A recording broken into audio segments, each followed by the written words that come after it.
Hello YouTube and welcome to Fixitsamo channel. Today I'm gonna show you why it's extremely important to clean your dryer filter.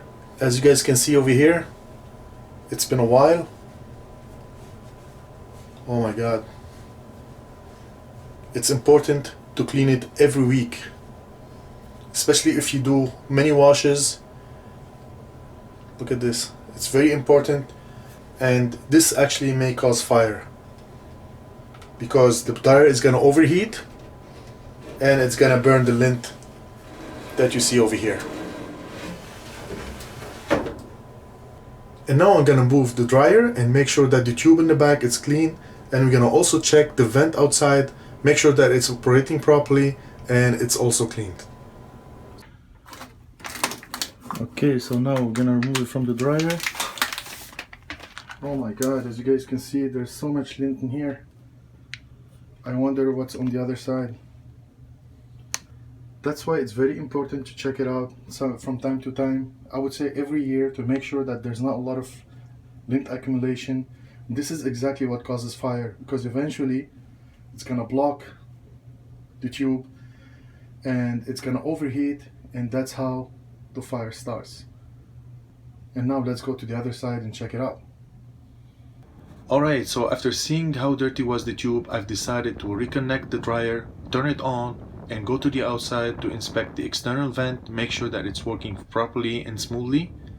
And as I suspected, the external vent needs a lot of cleaning, so we're gonna clean it properly. I'm gonna show you the tools that you could use to be able to clean it and make sure that it's running smoothly. So I turned on the dryer and I wanted to see how hot will it be, and as you guys can see, it goes up to 68 degrees. I was barely able to leave my hand over there, it was so hot. That's why it's very important to clean the tube, and you have to make sure that when the dryer is on, the external vent opens smoothly, because you don't want it to keep the heat inside this tube, and this is what will cause fire eventually. Okay, here's what we need to be able to clean our tube. And in the external vent, we have a 4-inch brush. I got 48-inch rod. You can add as much as you want.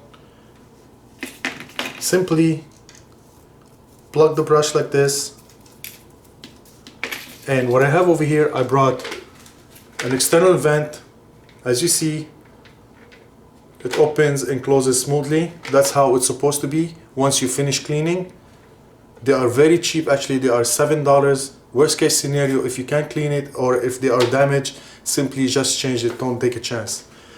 So all what we need to do is to put the brush all the way. You can use the brush from the tube coming out of your dryer all the way up to the external vent. It's very simple. And don't forget, it's not just cleaning the filter that is important. You have to make sure that the tube is clean and the external vent is working properly and smoothly. So thanks for watching. Don't forget to subscribe to Fixitsamo, and we will see you next time.